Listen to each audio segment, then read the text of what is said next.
নমস্কার, শুভ সন্ধ্যা। আজকে শনিবার 23শে অগস্ট 2025। বাকচক্রের নতুন পথ চলা বিবেকানন্দ ঘরে ঘরের আজকে 224তম 224th সাপ্তাহিক ধারাবাহিক বক্তৃতামালায় আপনাদের সকলকে সাদর অভ্যর্থনা ও আমন্ত্রণ জানিয়ে আমাদের অনুষ্ঠান শুরু করছি। আজকে অনুষ্ঠানের বক্তা এবং বিষয় অপরিবর্তিত। বিষয় স্বামী বিবেকানন্দের পত্রাবলী এবং বক্তা শ্রী তরুণ গোস্বামী, যার পরিচয় নতুন করে দেওয়ার কোনো প্রয়োজন আছে বলে আমি মনে করি না। সুতরাং আসুন, আজকেও আমি অযথা প্রাককথনে সময় নষ্ট না করে আমাদের পরিচিত প্রার্থনা সঙ্গীত যেটি গেয়েছেন আমাদের এই বাকচক্রের প্রবীণতম সদস্য শ্রী রমেশচন্দ্র বন্দ্যোপাধ্যায়, তার সেই গানটা শুনে আমাদের অনুষ্ঠান শুরু করছি। নমস্কার, ভালো থাকবেন।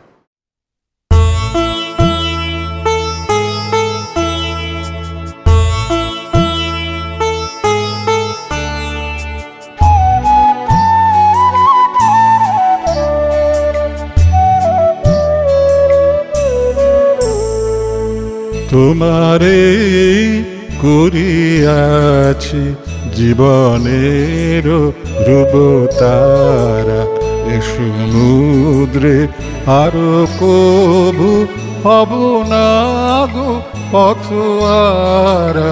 তোমারে করিয়াছি জীবনের ধ্রুবতারা।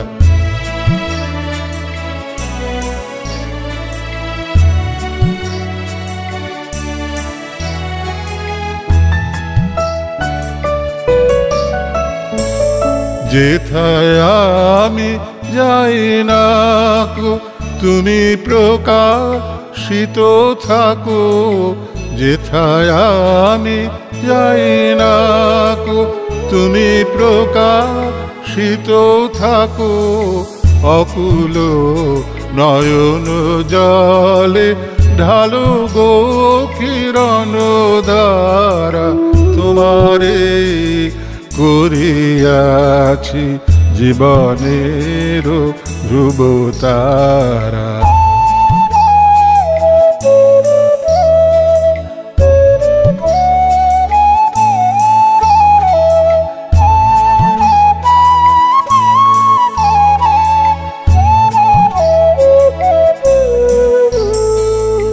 তব মুখ সদা মনে জাগিতেছে সঙ্গপানে, তিলেক অন্তর হলে নাহিরি কুল কিনারা।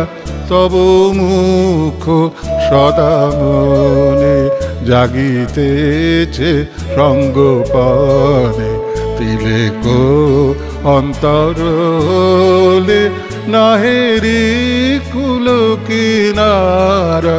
কখনো বিপথে যদি ভ্রমিতে চাহে হৃদি, কখনো বিপথে যদি ভ্রমিতে চাহে হৃদি, অমনীয় মুখ হেরি শরমে যে হয় সারা।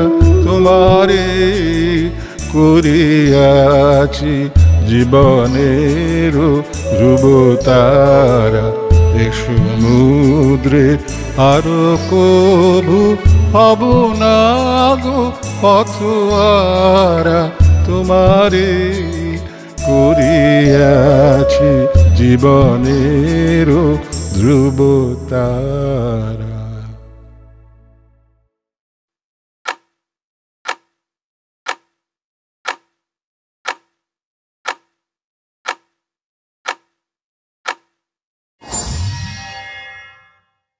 নমস্কার।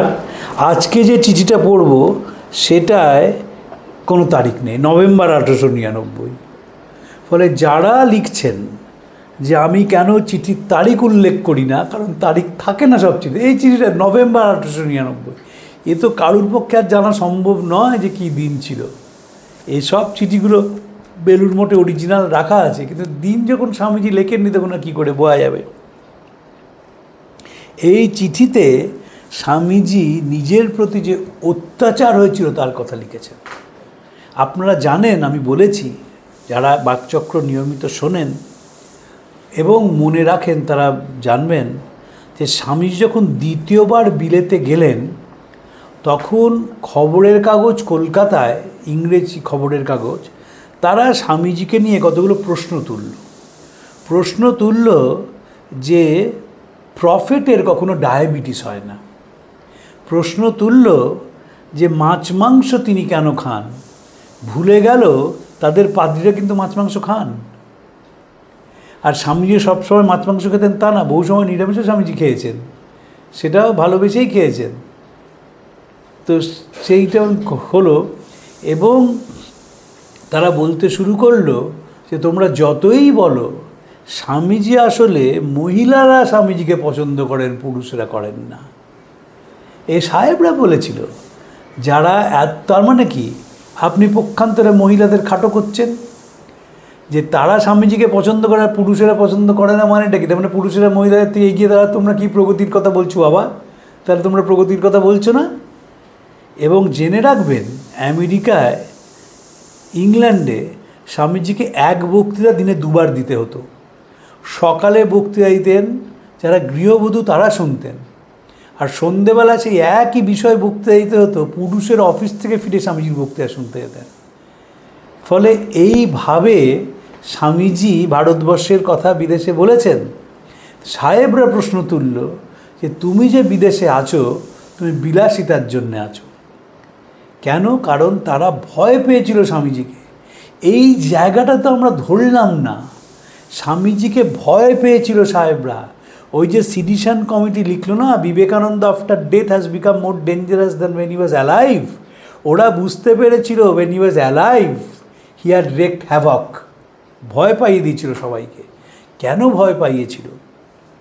কারণ একটি মানুষ, তার দেবতা হচ্ছে মানুষ। এই মানুষ দেবতা কোনো ধর্মে নেই, সব জায়গায় আলাদা দেবতা থাকে। সে দেবতা মন্দিরে থাকে এবং সেই দেবতা মানুষের থেকে শ্রেষ্ঠ। স্বামীজি বলছেন আমি সেই দেবতার পূজারী, অজ্ঞেরা যাকে ভুল করে মানুষ বলে ডাকে। আবার বলছেন আমি সেই দেবতা বা ঈশ্বরে বিশ্বাস করি না যিনি এখানে আমাকে দুটুকরো রুটি দিতে পারবেন না, স্বর্গে অনন্ত সুখ দেবেন। I do not believe in that God who cannot give me bread here giving me eternal bliss in heaven. ফলে এই লোক তো সবাই ভয় পাবেই। এই যদি স্বামীজি বলতেন না বাবা দেখো এই যে একটা বিচিত্র ভগবান রয়েছে, ওকে পুজো টুজো করো, তাহলে সবাই দেখতেন অবনত মস্তকে মানছে। স্বামীজি হচ্ছেন খাপ খোলা তলোয়ার, এবং এটাই তো আগামী দিনের ধর্ম হবে। তা আমরা মর্মর ধরে শুনতে পাচ্ছি। স্বামী হিরণ্ময়ানন্দজি আমাকে বলতেন যে যেমন সূর্যোদয়ের আগে আকাশ লাল হয়ে যায়, এখন সবে বিবেকানন্দ চর্চা শুরু হয়েছে, আগামী দিনে দেখবে যে বিবেকানন্দ চর্চা কোথায় গিয়ে পৌঁছয়, যে মানুষ দেবতা, মানুষের মধ্যেই সব কিছু আছে। স্বামীজি লিখছেন স্টাডিকে, এই স্টাডি স্বামীজির কত কাছের মানুষ ছিলেন, সরে গিয়েছিলেন স্বামীজির থেকে। বিলাসিতা গত কয়েক মাস থেকে একটি কথা বড্ড বেশি শুনতে পাচ্ছি, পাশ্চাত্যবাসীরা নাকি তার উপকরণ জুগিয়েছে, আর সর্বক্ষণ ত্যাগের মহিমা কীর্তন করে ভণ্ড আমি নাকি সেই বিলাসিতা ভোগ করে আসছি। এই বিলাস ব্যসনই নাকি আমার কাজের পথে বড় বাধা হয়ে দাঁড়িয়েছে, অন্তত ইংল্যান্ডে। আমি এই বিশ্বাসের কুহকে পড়েছিলাম যে জীবনের ঊষর মরুতে অন্তত ছোট একটি মরুদ্যান আছে। স্বামীজি তো বলেছিলেন যে ইংল্যান্ডে স্বামীজির সবচেয়ে ভালো কাজ হবে, কিন্তু দেখা গেল সেটা হলো না। কেন হলো না? তার কারণ সাহেবরা স্বামীজিকে ভয় পেতে শুরু। আমেরিকায় হয়নি, আমেরিকানরা যদি নতুন নতুন চিন্তাভাবনা করে তারা কিন্তু স্বামীজিকে হৃদয় থেকে গ্রহণ করেছিল। আমি একটা বক্তৃতা দিয়েছিলাম একবার এখানকার আমেরিকান কনসুলেটে, সেখানে ভাইস কনসাল উপস্থিত ছিলেন। সেখানে আমি দেখিয়েছিলাম যে কীভাবে স্বামীজি আমেরিকার সঙ্গে মিশে গিয়েছিলেন এবং তারা বলতেন হি ইজ আওয়ার ম্যান। ইংল্যান্ডে সেটা নিল না স্বামীজিকে, এবং নিল না, এবং স্বামীজির বিলাসিতে নিয়ে তারা কথা বলতে শুরু করলো এবং মনে করলো যে এই লোকটা বিলাসের মধ্যে ডুবে আছে। হরিদাস বিহারীদাস দেশাইকে 1895 সালে স্বামীজি লিখেছেন, সেই চিঠিও আমরা পড়েছি বাকচক্রে। সেই চিঠিতে বলছেন যে মনে রাখবেন যে আমি কিন্তু এখানে কোনো মৌজ মারতে আসিনি, এই যে কাজ করতে এসছেন, ভারতবর্ষের কথা বলছেন খেয়ে না খেয়ে, কিন্তু তখন অনেকেই মনে করছেন ইংল্যান্ডে প্রচার শুরু হয়ে গিয়েছিল, খবরের কাগজগুলো প্রচার করতো। খবরের কাগজ যে এখন মিথ্যে কথা বলে তা না, তখনও বলতো। এবং স্বামীজি তাই বলেছিলেন, যখন কোনো রিপোর্টার আসবে তার সঙ্গে ভালোভাবে কথা বলবে, সে ফেরত গিয়ে যে কী লিখে দেবে তোমরা নিজেরাই জানো না, তাই জন্য সাবধানে, পাবলিক ম্যান একটু সাবধানে কথা কয়ো। তো ইংল্যান্ডেও সেরকম ছিল, ভাবার কোনো কারণ নেই যে আমরাই মিডিয়াতে এরকম এদিক ওদিক করে দিই, এবং যে হালে শুরু হয়েছে তা না, স্বামীজির সময় একই জিনিস ছিল। আমি খুশি ছিলাম যেটুকু পেতে যারা আমাকে সাহায্য করেছেন, তাদের দিনে শতবার আশীর্বাদ করেছি, কিন্তু এমন সময় আকস্মিকভাবে তোমার চিঠিখানা হাতে এলো, আর আমারও স্বপ্ন কোথায় মিলিয়ে গেল। তোমাদের সমালোচনায় আমার আর কোনো আস্থা নেই, এইসব বিলাস ব্যসনের কথা আর কান দিই না। স্মৃতি জেগে উঠেছে অন্য এক দৃশ্যে, সেই কথাই লিখছি।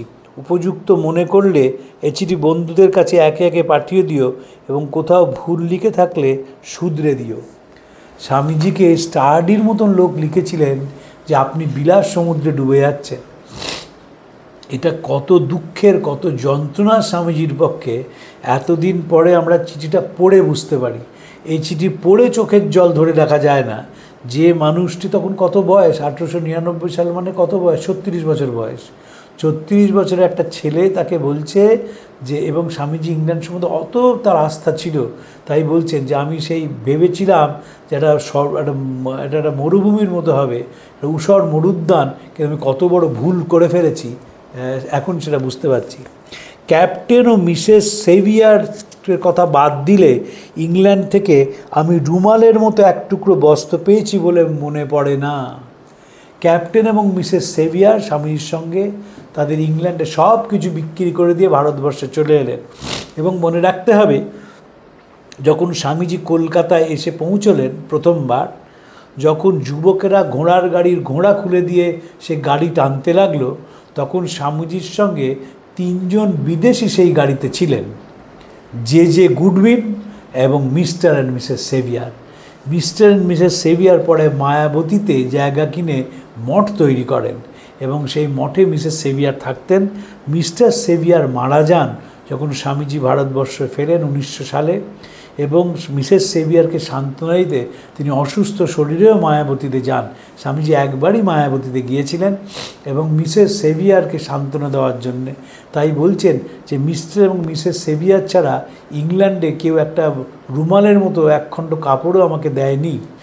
যদি কখনো আপনারা বেলুড় মঠের মিউজিয়ামে যান, সেই মিউজিয়ামে মিসেস সেভিয়ারের ছোট্ট পোর্টেবল কটেজ পিয়ানো রাখা আছে, খুব দেখতে ভালো লাগবে।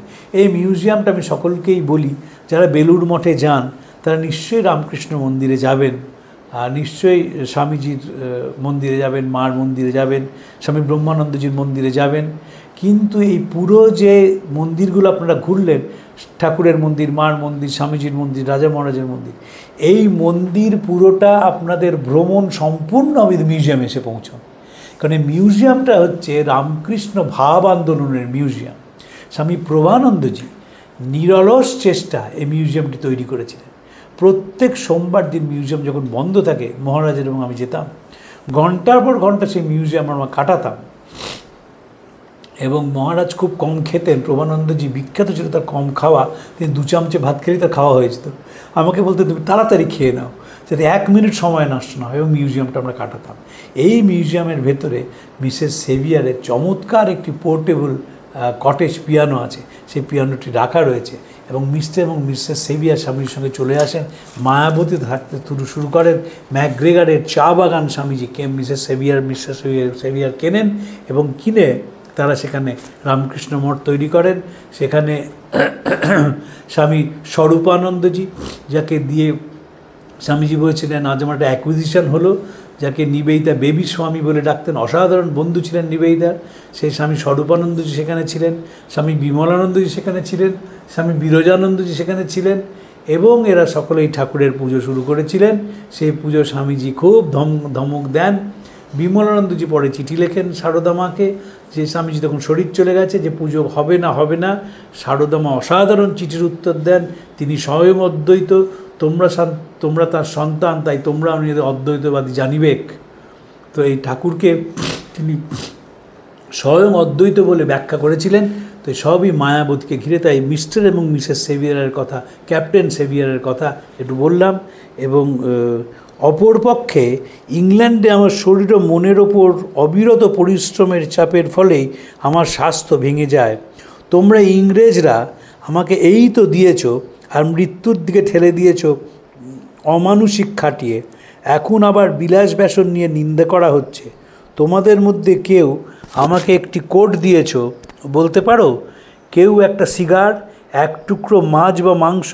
তোমাদের মধ্যে একথা বলবার দুঃসাহস কারোর আছে যে তোমাদের কাছে আমি খাবার, পানীয়, সিগার, পোশাক বা টাকা চেয়েছি? জিজ্ঞেস করো, ঈশ্বরের নামে বলছি, জিজ্ঞেস করো, তোমাদের বন্ধুদের জিজ্ঞেস করো, এবং সবচেয়ে আগে জিজ্ঞেস করো তোমার নিজের অন্তর্যামী ভগবানকে, যিনি কখনো ঘুমন না। এখানে 3টে ডট আছে, তার মানে ওইখানে স্টাডিয়ে গালাগাল দিয়েছিলেন। গালাগাল দিয়েছিলেন বলেই সেটা সযত্নে এডিট করে দেওয়া হয়েছে। এবং বলছেন যে তোমরা কি দিয়েছো আমাকে বলো, কিছুই দাওনি, বরং এমন পরিশ্রম করিয়েছ যে আমার প্রাণ ওষ্ঠাগত। স্বামীজি তো বিশ্বাস ছিল যে ইংল্যান্ডে স্বামীজি অনেক বেশি কাজ করতে পারবেন, কারণ তার মনে হয়েছিল যে ইংল্যান্ডরা এমন সব ব্যাপারে সিরিয়াস, তারা জিনিসটাই খুব ভালো করে নেবে। এটা স্বামীজির একটা ভুল ধারণা। কারণ দ্বিতীয়বার যখন স্বামীজি বিলেতে গিয়ে পৌঁছলেন, তখন জাহাজ ঘাটে কেউ নিতে আসেনি। যারা 1897-96 সালে স্বামীজি যখন জাহাজ ছেড়ে আসতে চোখের জল ফেলছেন, তারাই পরের বার গিয়ে কাউকে স্বামীজি খুঁজে পাননি। এবং তখন তিনি নিজেই বলেন যে আসলে গরমকাল, ওরা মনে হয় সমুদ্রের ধারে চলে গেছে। আসলে তা নয়, স্বামীজি আর ইংল্যান্ডে তখন সেইভাবে অভ্যর্থনার মানে ওয়েলকাম করা হচ্ছে না। কিন্তু তখন যখন আমেরিকায় তিনি গেছেন, সেই আমেরিকাকে তিনি খুঁজে পেয়েছেন। যারা অনামী বিবেকানন্দকে আবিষ্কার করেছিল, তারা দ্বিতীয়বার বিবেকানন্দকে পেয়ে আরও খুশি হয়। এবং সেখানে স্বামীজি, আমাদের দুর্ভাগ্য, গুডউইন মারা গেলেন। ভারতবর্ষের তো দুর্ভাগ্যের কোনো শেষ নেই। যদি গুডউইন বেঁচে থাকতেন, দ্বিতীয়বার যখন স্বামীজি যান, তখন স্বামীজি 150টা বক্তৃতা করেছিলেন। সে বক্তৃতা আমরা পেতাম, এবং আরও 10 খণ্ড কমপ্লিট ওয়ার্কস বেরোতো। গুডউইন যদি থাকতেন, এবং সেই তখন তো সিজনড বিবেকানন্দ, প্রথমবার তো 30 বছরের একটা ছেলে, তারপর সেই বিবেকানন্দ ইউরোপ দেখেছেন, সেই বিবেকানন্দ পাশ্চাত্যে মানুষ দেখেছেন, ভারতবর্ষ দেখেছেন। এবার যখন আমেরিকায় গেছেন, তখন জমাট বাঁধা বিবেকানন্দ, তার পাণ্ডিত্যে, তার বৈদগ্ধে, তার মানসিক সৌন্দর্যে, তার অবয়বের সৌন্দর্যে, তখন পরিপূর্ণ মানুষ। সেই বিবেকানন্দ যখন আমেরিকায় গিয়েছিলেন, যখন উপাচার্যরা শুনতে যেতেন, এবং স্বামীজি আসার আগে তখন টেকনিক্যাল স্কুল ক্যালটেকেও স্বামীজি গিয়েছিলেন, ক্যালিফোর্নিয়া ইনস্টিটিউট অফ টেকনোলজি, সেটিও স্বামীজি দেখতে যান। স্বামীজি আমেরিকার জেলে গিয়েছিলেন, এবং তখন লিখছেন যে এরা প্রিজনকে, জেলকে রিফর্মেটারি বলে, স্বামীজি চিঠিতে আছে। কিন্তু আমরা গুডউইনকে পেলাম না। কিন্তু ইংল্যান্ডে স্বামীজিকে প্রচণ্ড পরিশ্রম করতে হয়েছিল, অনেক বেশি বক্তৃতা করতে হয়েছিল। স্বামী শারদানন্দজি ছিলেন ইংল্যান্ডে, মহেন্দ্রনাথের বইতে পাওয়া যায় যে স্বামীজি কীভাবে বক্তৃতা করছেন, কিভাবে স্বামীজি রয়েছেন সেখানে। এবং 1895 সাল তো ইংল্যান্ডটা দেখে, আমেরিকা দেখে এসে ইংল্যান্ডে এসছেন। স্বামীজি কত বক্তৃতা করতেন। মহেন্দ্রনাথ লন্ডনে স্বামী বিবেকানন্দের অসাধারণ গ্রন্থ, সেই গ্রন্থটি পড়লে বোঝা যায় যে কীভাবে স্বামীজি আমেরিকার দিনগুলো কাটিয়েছেন। ইংল্যান্ডে স্বামীজির সঙ্গে ম্যাক্স মুলারের যোগাযোগ হয়েছিল, স্বামীজির সঙ্গে জন ভেনের যোগাযোগ হয়েছিল। এবং সেই ম্যাক্স মুলারকে লেখা বিখ্যাত চিঠি স্বামী রামকৃষ্ণানন্দকে বলেন যে দেখো, কামিনী কাঞ্চন নয়, কাম কাঞ্চন লিখবে। এবং আমার ছোট বয়স থেকে মনে হয়েছে যে শ্রীরামকৃষ্ণ, যিনি অতখানি সম্মান করতেন মেয়েদের, যিনি নিজের জপের মালা মায়ের পায়ে রেখেছিলেন, যিনি যোগীর মা গোলাপ মাকে অত সম্মান করতেন, যিনি বিনোদিনীকে আশীর্বাদ করেছেন মা তোমার চৈতন্য হোক, যিনি বিশ্বাস করতেন যে এক পক্ষে পাখি উঠতে পারে না, সেই মানুষটি কখনো কামিনী বলতে পারেন না, তিনি কাম বলতেন। লাস্ট অ্যান্ড ডিজায়ার, কাম মানে বাসনা, কামনা। তাই ম্যাক্স মুলারকে লিখেছিলেন স্বামীজি রামকৃষ্ণানন্দজিকে যে সবসময় কাম বলবে, কামিনী নয়। কাম কাঞ্চন, কামিনী কাঞ্চন নয়। অনেকে শ্রীরামকৃষ্ণের সমালোচনা করেন কামিনী বলে। মাস্টারমশাই কামিনী লিখেছিলেন। আসলে কথামৃতটিকে সকলেই মনে করেন অথেন্টিক ডকুমেন্ট, কোনো সন্দেহ নেই। স্বামীজি নিজেই বলছেন থ্যাংক ইউ 100,000 টাইমস, কিন্তু আমার বারবার পড়ে মনে হয় যে কথামৃতে স্বামীজির উপস্থিতিটা অত বেশি নেই। রবীন্দ্রনাথ যে গান গেয়েছিলেন, কী গান তারও উল্লেখ নেই। এরকম নানা রকমের ব্যাপার আছে, আমি আর সেগুলো নিয়ে বলতে চাই না, কিন্তু এটি ঘটনা, এ বিষয়ে কোনো সন্দেহ নেই। তো স্বামীজি বলছেন যে তোমাদের কার কাছে খাবার, পানীয়, সিগার বা পোশাক চেয়েছি। আর যদি আমেরিকার দিকে তাকানো হয়, ফ্রান্সিস লেগেট, তার বাড়িতে স্বামীজি দামি কার্পেটের ওপর স্কেটিং বুট পরে ঘুরে বেড়াচ্ছে, ছিঁড়ে গেছে বুট, তাতেও স্বামীজি একদম কী আনন্দ স্বামীজি, এবং তাদেরও কী আনন্দ স্বামীজিকে পেয়ে। যেভাবে খোলা মনে লেগেট পরিবার স্বামীজিকে নিয়েছিলেন, লেগেট পরিবারের ফ্রান্সিস লেগেটের স্ত্রী বেটি লেগেট, তিনি জোসেফিন ম্যাকলাউডের দিদি ছিলেন, এবং ইংল্যান্ডে দুজনে স্বামীজির বক্তৃতা শুনতে আসতেন। তারও অপূর্ব বর্ণনা আছে মহেন্দ্রনাথের বইয়ে, লন্ডনের বিবেকানন্দে। তো আমার কাজের জন্য তোমরা যে টাকা দিয়েছো তার প্রতিটি পেনি সেখানেই আছে। তোমাদের চোখের সামনে আমার ভাইকে পাঠিয়ে দিতে হয়েছে সম্ভবত মৃত্যুর প্রতীক্ষায়, কিন্তু তাকে আমি একটি কানাকড়িও দিইনি, কারণ তা আমার ব্যক্তিগত সম্পত্তি ছিল না। এই ভাই মানে মহেন্দ্রনাথ। মহেন্দ্রনাথ স্বামীজির সঙ্গে দেখা করেছিলেন 1895 সালে। অসাধারণ বর্ণনা আছে তার। একটা তেমাথার মোড়ে স্বামীজি দাঁড়িয়ে আছেন কালো পোশাক পরে। মহেন্দ্রনাথের মনে হয়েছে যে চিনতেই পারছেন না স্বামীজিকে। তারপর মনে হয়েছে এই আমার দাদা। তারপর যখন স্বামীজির বাড়িতে গেছেন, যখন স্বামীজি গল্প করা শুরু করেছেন শারদানন্দজি এবং মহেন্দ্রনাথের সঙ্গে, তখন মহেন্দ্রনাথের মনে হয়েছে তাই তো এতটুকু পরিবর্তন হয়নি। রাস্তায় দাঁড়িয়ে মনে হয়েছিল এর সঙ্গে স্কুলে যেতাম, এর সঙ্গে রাতে শুয়ে ঘুমাতাম, এর সঙ্গে একসঙ্গে খাবার খেতাম, এর সঙ্গে ছোটোবেলা থেকে বড় হয়েছি, এ যেন অন্য এক মানুষ। এমন ব্যক্তিত্ব স্বামীজির। সেই ব্যক্তিত্ব থেকে মহেন্দ্রনাথ, যিনি সবসময় কাছ থেকে দেখেছেন, বলছেন যে আমার ভাইকে আমি এক কানাকড়িও দিইনি,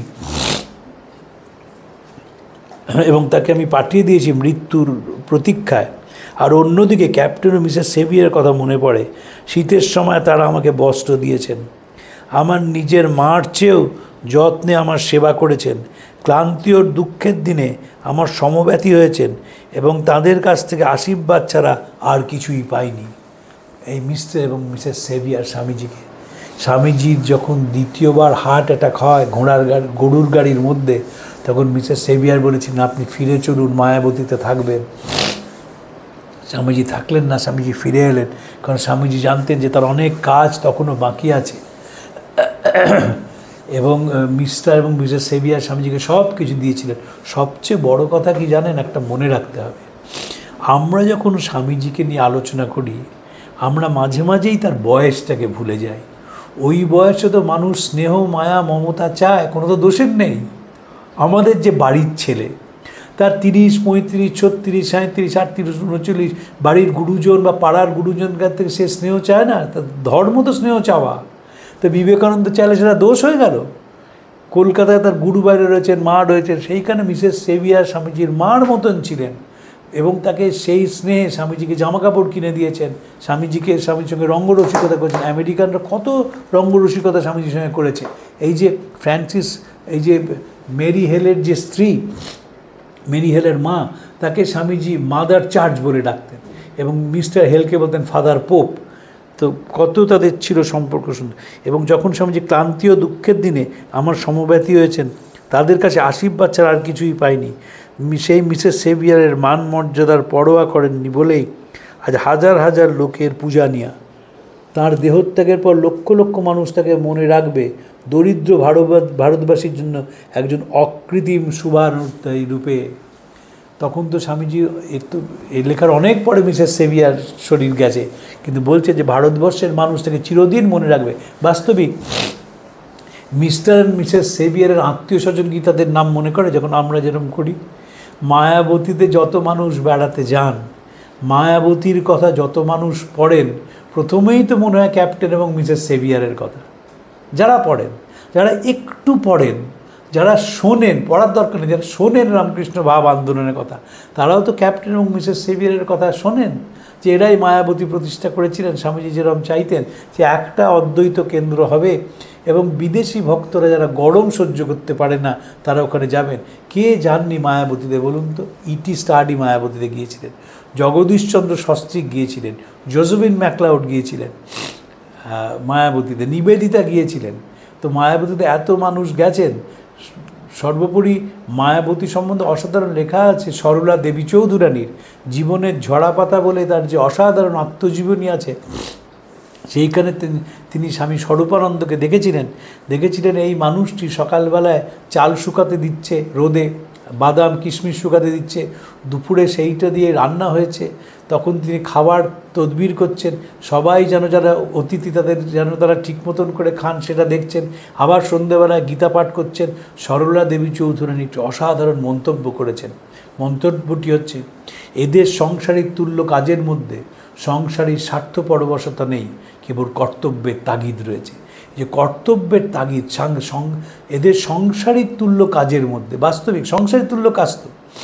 আপনি যদি রামকৃষ্ণ মিশনের কোনো জায়গায় যান, দেখবেন একজন ভান্ডারী মহারাজ থাকেন, তার কী কাজ? অতিথিদের সৎকার করা। এই যে যত্ন করে খাওয়ান, কি যত্ন করে খাওয়ান, যেন মনে হয় যে কতদিনের আত্মীয়। আরে আরেকটা মাছ নিন, তরকারিটা তো কিছুই নিলেন না দেখছি, মিষ্টিটা নিন। এই যে সংসারীর তুল্য কাজের মধ্যে সংসারীর স্বার্থপরবশতা নেই, কেবল কর্তব্যের তাগিদ রয়েছে। যারা আপনারা বই পড়তে ভালোবাসেন, আমি আপনাদের অনুরোধ করব এই জীবনের ঝরাপাতা গ্রন্থটি কিনে পড়ুন। পুরোটা মোটা বই, পুরোটা যদি পড়তে নাও ইচ্ছে হয়, যেখানে যেখানে স্বামীজিদের কথা আছে সেইখানটা একটু দাগ দিয়ে পড়বেন, ভালো লাগবে। সরলা দেবী চৌধুরী গিয়ে মুগ্ধ হয়ে গিয়েছিলেন তখনকার মায়াবতী, আর এখনকার 5 স্টার মায়াবতীতে যদি যাওয়া যায় সে এক অনন্য অভিজ্ঞতা আমি বলবো। মায়াবতীর যে কী পরিবেশ, আশেপাশের গ্রামগুলো এবং সেই পাহাড়ের ওপরে যখন বরফ হয় পাহাড়ে, কি অপূর্ব জায়গা মায়াবতী। যারা গেছেন বা যারা যেতে চান, আজকাল একটু বয়সের কিছু কড়াকড়ি হয়েছে, বয়স হলে আর যাওয়া যাচ্ছে না, তার কারণ অসুস্থ হয়ে গেলে মুশকিল, ওখানে হাসপাতাল বড় বেশি একটা ভালো সুযোগ নেই, কিন্তু মিসেস সেভিয়ার সেটা করে দিয়েছিলেন। Mrs Bull, Miss MacLeod, Mr Mrs লেগেটের সম্বন্ধে তোমাকে বলা নিষ্প্রয়োজন। স্বামীজিকে একবার জিজ্ঞেস করা হয়েছিল, হোয়াট ইজ পিউরিটি, পবিত্রতা কী? স্বামীজি উত্তরে বলেছিলেন, ওলি সেরা বুল। এতই পবিত্র ছিলেন ওলি সেরা বুল। একটি অসাধারণ গ্রন্থ আছে পবিত্র প্রবুদ্ধ প্রাণা মাতাজির লেখা, আমেরিকান সন্ন্যাসিনী মহাপণ্ডিত, তার অসাধারণ গ্রন্থ আছে স্বামীজিজ আমেরিকান মাদার। তার দুটি গ্রন্থ পড়বার মতন। একটি ট্যান্টিন জোসেফিন ম্যাকলাউডের ওপর লেখা, অসাধারণ বই, অসাধারণ বই। আমাকে তিনি ব্যক্তিগতভাবে স্নেহ করেন, অত্যন্ত স্নেহ করেন।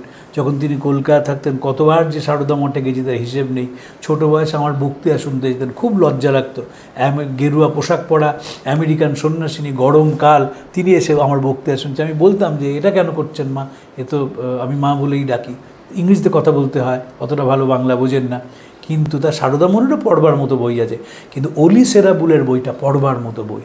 স্বামীজিজ আমেরিকান মাদার, অসম্ভব স্নেহ করতেন। তাই স্বামীজি এদের নাম বলছেন, ওলি সেরা বুলের কথা বলছেন, মিস ম্যাকলাউডের কথা বলছেন। জোসেফিন ম্যাকলাউড বিবেকানন্দের চেয়ে বয়সে বড় ছিলেন, বিবেকানন্দকে দেখে বয়স গুনতে শুরু করেছিলেন। যখন মারা গেলেন তখন তার বয়স 94 বছর, কিন্তু নার্সিংহোমে রেজিস্টারে বয়স হচ্ছে 48 বছর। তিনি দেখেছিলেন বিবেকানন্দ সামনে হাঁটছেন, পায়চারি করছেন, পায়চারি করা দেখে তার মনে হয়েছিল যে এর সঙ্গে জার্মান চ্যান্সেলর কাইজারের তুলনা করা যায়, এবং বলেছিলেন যে একবার বিবেকানন্দকে দেখেছে ওই ব্যক্তিত্ব, সে আর কোনো দ্বিতীয় পুরুষের কাছে যেতে পারবে না, তাকে ভালোবাসতে পারবে না। স্বামীজিকে তিনি অসম্ভব জিজ্ঞেস করেছিলেন স্বামীজিকে, স্বামীজি আমি কি করব? তিনি বলেছেন লাভ ইন্ডিয়া, ওটাই জব করো। স্বামী লোকেশ্বরানন্দজি এবং স্বামী হিরণমানন্দজি দুজনেই জোসেফিন ম্যাকলাউডকে দেখেছিলেন, তাদের কাছে বহু গল্প শুনেছি। একবার তিনি ম্যাড্রাসে গেছেন, ম্যাড্রাসে গিয়ে যিনি ওখানকার অধ্যক্ষ ছিলেন মাইলাপুরে, তাকে বলছেন দরজা খোলো, আমি স্বামীজির মন্দিরে যাব। তখন বলছেন যে এখন তো দরজা খোলা যাবে না, কারণ এখন তো দুপুরবেলা, মন্দির বন্ধ। তখন তিনি জোর করে দরজা খুলে বলেন, সে মন্দিরে ঢোকেন এবং বলেন, দেখো স্বামীজি বেঁচে থাকলে আমাকে নিজেই জাহাজ ঘাটে আনতে দেন, আর তোমরা মন্দির বন্ধ করে স্বামীজিকে আটকে রাখতে চাইছো। হরিসাধন দাশগুপ্তর একটি অসাধারণ লেখা আছে জোসেফিন ম্যাকলাউডের ওপর। হরিসাধন দাশগুপ্ত হলিউডে দেখেছিলেন জোসেফিন ম্যাকলাউডকে, লিখছেন যে স্বামী প্রভাবানন্দজি বলছে আরেকটু দাঁড়ান, আরেকটু দাঁড়ান। আমাদের যিনি আজকে হেড অফ দ্য টেবিল তিনি এখন এসে পৌঁছননি। হরিসাধন দাশগুপ্ত বিখ্যাত চিত্র পরিচালক, তিনি বসে রয়েছেন। তারপর যে বৃদ্ধা ভদ্রমহিলা এলেন সেজে গুজে, তখন তিনি প্রভাবানন্দজি বললেন ইনি স্বামীজিকে দেখেছেন। এবং এই যে হরিসাধন দাশগুপ্তর সঙ্গে তার স্বামীজিকে নিয়ে কথা হয়েছিল, অপূর্ব একটি প্রবন্ধ হরিসাধন বাবুর রয়েছে। সেই জোসেফিন ম্যাকলাউডের কথা স্বামীজি বলছেন, ট্যান্টিন বলে স্বামীজি ডাকতেন, অসাধারণ মহিলা তার কথা বলছেন, অলিবুলের কথা বলছেন, মিস্টার এবং মিসেস সেভিয়ারের কথা বলছেন, এবং মিস্টার এবং মিসেস লেগেটের কথা বলছেন। যদি কোনো দিন আমাদের এই সুযোগ হয় বাকচক্রে, আমি স্বামীজির বিদেশি ভক্তদের নিয়ে একটা আলোচনা করতে চাই, যারা স্বামীজির কাছে এসেছিলেন। মেড সিস্টার্স বলুন, ন্যান্সি হ্যান্সব্রো বলুন, মিস্টার অ্যান্ড মিসেস লেগেট বলুন, অসাধারণ। মিসেস লেগেট, মিস্টার লেগেট কী স্বামীজিকে ভালোবাসতেন, তাদের ছেলে কি ভালোবাসতো স্বামীজিকে। স্বামীজি তাদের বাড়িতে কত আনন্দে ছিলেন। স্বামীজি সেখানে বাইকও চালিয়েছেন, সাইকেল তখন এসছে, স্বামী সে সাইকেলে বসেছেন এবং একদিন শারদানন্দজিকে বসেন, মোটা শরীর শারদানন্দজির, সে আর কোনো রকমের ব্যালেন্স রাখছেন সেখানে, আর স্বামীজি খুব হাসছেন যে ঠিক করে বসে চালা এটা। স্বামীজি সেখানে আমরা দেখব একটা ছোটো একটা পুকুর নয়, একটা খরস্রোতা নদী, সেখানে সব প্লাস্টিকের বক ভাসিয়ে দেওয়া হয়েছে এবং গুলি করে মারতে হবে। স্বামীজি কয়েকটা গুলি করে বেড়েছেন। তখন বলতেন দেখো এই হচ্ছে মনুষ্যংযোগ হলে এটা সম্ভব করা। তিনি স্বামীজি হলস্টার ছেলের সঙ্গে কত খেলা খেলেছেন। এই যে আমেরিকায় বিদেশিনী যারা স্বামীজিকে ভালোবেসেছেন তাদের প্রত্যেকের নাম স্বামীজি এখানে লিখেছেন। এই ছেলেটি আমার বারবার মনে হয়েছে, বুঝলেন, স্বামীজি পড়ে। স্বামীজি স্নেহের কাঙাল ছিলেন। ভুবনেশ্বরী দেবী অসম্ভব ভালোবাসতেন স্বামীজিকে, অসম্ভব ভালোবাসতেন। সে তো স্বামীজি ফিরে আসার পর আমরা দেখব তিনি মাকে হাইকোর্টে গিয়ে সাক্ষী দিয়ে মামলায় জিতিয়ে বাড়িটা পাইয়ে দিয়ে তার 7 দিন পরে চলে গেছেন পৃথিবী ছেড়ে। তো এই স্নেহটা তিনি সবসময় চেয়েছেন এবং সেটা চাওয়া কোনো অন্যায় কিছু নয়। অত পরিশ্রম করছেন, ভারতবর্ষকে তুলে ধরছেন এবং সহৃদয় মহিলারা যখন তাকে ভালোবেসেছেন মায়ের মতন, তাদের কথা তিনি সবিনয় চিত্তে স্মরণ করেছেন তাদের যারা স্বামীজিকে আপন করে নিয়েছিলেন, যারা স্বামীজিকে খুব ভালোবাসতেন। মিস্টার অ্যান্ড মিসেস ব্লজেট, তার কথা স্বামীজি এখানে লেখেন, অন্য জায়গায় লিখেছেন। তারা নিউ ইয়র্কে তাদের বাড়িতে স্বামীজি খাচ্ছেন, তখন একজন আমেরিকান দম্পতি মাস্টারমশাই তারা এসে বলছেন যে দেখুন চারদিকে এত আপনার সমালোচনা হচ্ছে, কান পাতা যায় না। তো শুনে স্বামীজি বলছেন যে শুনেছেন, স্বামীজি খুব হাসছেন, বলছেন look what I am has been written on my forehead, if you can read it blessed you are, if you cannot sorrow is yours. এই ছিল স্বামীজির সম্বন্ধে, নিজের সম্বন্ধে ধারণা যে ব্লেসেড ইউ আর। একটা বই আছে দ্য গিফট আনওপেন্ড, সেই বইটি পড়লে বোঝা যায় যে স্বামীজি কী দিয়ে গেলেন। এবং সেখানে লেখক লিখছেন যে Columbus discovered the soil of America and Vivekananda its soul. Columbus মাটি আবিষ্কার করেছিলেন, বিবেকানন্দ আমেরিকার আত্মাকে আবিষ্কার করেছেন এবং সেই আত্মা যদি এখনও কাজ করে যায় সেটি বিবেকানন্দের জন্যে। বিবেকানন্দ যেভাবে ছড়িয়ে দিয়েছিলেন নিজেকে ওদেশে এবং এদেশে, সেটি আমাদের অনুসরণ করা একমাত্র কাজ। যদি জীবনে শান্তি পেতে হয়, অন্য কোনোভাবে শান্তি আসে না। সেবার মধ্যে দিয়ে, ভালোবাসার মধ্যে দিয়ে, আপন করে নেওয়ার মধ্যে দিয়ে শান্তি, সেটি এখন মনোবিজ্ঞানীরা বলছেন, বিভিন্ন জায়গায় তারা বলছেন, বিভিন্ন বই বেরোচ্ছে তাই নিয়ে, যে ইমোশনাল ইন্টেলিজেন্স, মানুষকে আপন করে নাও। আসলে মানুষকে শুধু আপন করে নাও না, ঈশ্বরের যা সৃষ্টি পৃথিবীতে, পশু পক্ষী মানুষ সবই তো ঈশ্বরের সৃষ্টি, বিশ্ব চরাচরের সৃষ্টি। তাদের যখন মানুষ আপন করে নেয় তখন সে নিজেকে নতুনভাবে চেনে এবং জানে, এবং সেটাই বেদান্তের শ্রেষ্ঠ শিক্ষা। স্বামীজি স্টাডিকে সেই দুঃখের কথা বলছিলেন এবং তার শুধু দুঃখের কথাই তিনি বলে থেমে যাননি। যারা স্বামীজিকে ভালোবেসেছেন, স্নেহ করেছেন, আপন করে নিয়েছেন, তাদের প্রত্যেকের কথা কৃতজ্ঞ চিত্তে স্মরণ করেছেন। আজকে এই অবধি রইল, পরের দিন আরেকটি চিঠি নিয়ে আলোচনা করব। স্বামীজি আমাদের কাছে, আপনাদের কাছে আবার অনুরোধ করি, বাকচক্রের মূল উদ্দেশ্যই হচ্ছে যাতে মানুষ স্বামীজি সম্বন্ধে পড়তে আগ্রহী হয়। এছাড়া আমাদের আর কোনো উদ্দেশ্য নেই। আমরা চাই যত বেশি মানুষ স্বামীজি পড়ে, বিশেষ করে তরুণ প্রজন্ম স্বামীজি পড়ে, তত আমরা আনন্দিত। আমার এই বাকচক্র প্রত্যেক সপ্তাহে একটি ছেলে ইন্ডিয়ান ইনস্টিটিউট অফ সায়েন্সে পিএইচডি করছে, সে শোনে এবং শোনার পর মাঝে মাঝেই আমাকে ফোন করে ডিটেলসে আলোচনা করে। এবং ছেলেটির গুণ হচ্ছে যে আমরা যে বইয়ের কথাগুলো বলি সেই বইগুলো কিনে বা পিডিএফ ফর্মে পড়ে। আপনাদেরও সেই অনুরোধ রইল, আপনারা একটু স্বামীজি পড়ুন। নিশ্চয়ই সব জায়গায় মন্দিরে যাবেন, স্বামীজিদের কাছে যাবেন, প্রণাম করবেন, সে তো বটেই, ভারতের ট্র্যাডিশান, সে তো অস্বীকার করা যাবে না। সাথে সাথে বিবেকানন্দ পড়ুন, বিবেকানন্দকে চিনুন এবং দেখবেন কিছু দূরের মধ্যে বিবেকানন্দে লীন হয়ে যাবেন। জোসেফিন ম্যাকলাউড স্বামী অশোকানন্দজিকে বলেছিলেন, never say Vivekananda was, say Vivekananda is. Vivekananda অতীত নয়, বিবেকানন্দ বর্তমান। যারা বর্তমানের বিবেকানন্দকে আপন করে নেয় তারা সেই আবিষ্কার করে বিবেকানন্দকে, যে বিবেকানন্দ মানুষকে ভালোবেসেছিলেন এবং বলে গেছেন, আমি সেই দেবতার পূজারী, অজ্ঞেরা যাকে ভুল করে মানুষ বলে ডাকে। আপনাদের নমস্কার জানিয়ে শেষ করছি। প্রাণারাম প্রাণারাম প্রাণারাম প্রাণারাম প্রাণারাম প্রাণারাম। কি যেন লুকানো নামে তাই মিষ্ট এত তব নাম। প্রাণারাম প্রাণারাম।